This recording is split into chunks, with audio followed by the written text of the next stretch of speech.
এত ঢাক ঢাক গুড়গুড়ের আছেটা কি মশাই? ভণ্ডামি ছেড়ে যা বলার তা সোজাসুজি বলুন। দেখুন, জীবনটা সোজা নয়, জীবনে কিছুই সোজা যায় না। এমনকি হাত থেকে ঢিলটা ছুঁড়লেও সেটা প্যারালাল হয়ে বেঁকে পড়ে। একটা গাছ, সেও সূর্যের দিকে প্রথমেই সিধে ওঠে না, গোড়ায় একটু আঁকে বাঁকে। তাল, নারকোল, খেজুর টেজুর দু একখানা পাম জাতীয় একল সেরে উচ্চাকাঙ্ক্ষী উদ্ভিদ ভিন্ন, কিন্তু তাদের শেকড়গুলো নেড়ে চেড়ে দেখেছেন কি? বলুন তো, মাটির নিচে গিয়ে তাদের সোজাসুজির জারিজুরি খাটে কি না?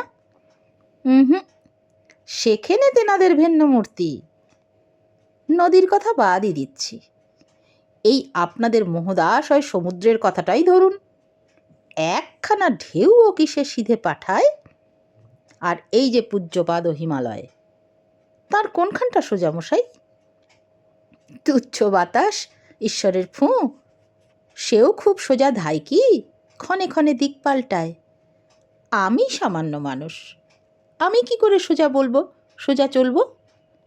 হাঁটতে গেলেই ডান পাটা একটু ডাইনে হেলে পড়ে, বাঁ পাখানা বাঁয়ে হেলে যায়। সেই ছেলেবেলা থেকে ঢের চেষ্টা করেছি মশাই, কিছুতেই নাকের সোজা হাঁটতে পারি নে।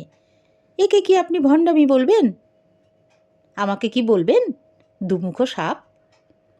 দেখুন দাদা, দুটো জিনিস কেবল সোজাসুজি চলে, আকাশ ফুঁড়ে বৃষ্টি আর চক্ষু ফুঁড়ে জল। আর একখানা কথাই কেবল সোজাসুজি বলা যায়, মিথ্যে।